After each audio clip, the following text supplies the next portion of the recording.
going on, guys? PhongVLG back with another YouTube video. Real quick, we're at a little barbecue here. Got the whole crew. Just cruising. We got Django over there.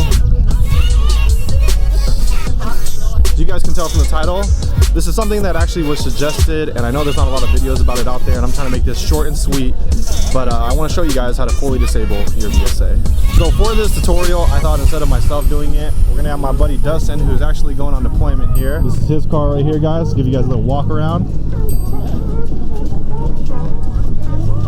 Got that BM spec. We got Big Brian too, standing right next to it. Dang, bro, my bad. Watch out. Check it out. Check it out.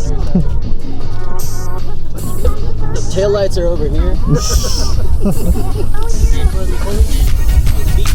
Hey. Looking good. Alright, how's it going, guys? I'm Dustin, that's Silver SI on Instagram. Today we're going to be doing a quick tutorial on how to disable VSA traction control on your 10th generation Civic. So first thing you want to do is start up the car.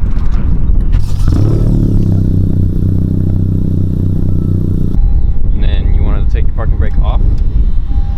Turn traction control off and then back on. Parking brake back on.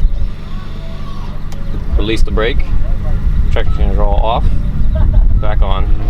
Hold the brake. Off. And back on one more time. And then if you pan around to the dash, you see the VSA light flashing. That's how you know it's disabled. Do you remember, what's the way that you do it? So you start the car. Okay. Make sure it's in neutral. Okay. Parking brake is on. Foot on the brake. Parking brake off. Traction control on, off. Parking brake back on. Foot off the pedal. On, off. On the pedal. Off, on. Then it's good. So I hope that helped a lot of you guys for VSA. I'm just trying to figure it out. That's a little shortcut on how to do it. I think there's a longer way, and I believe this is the shorter way. So again, huge thanks to Dustin.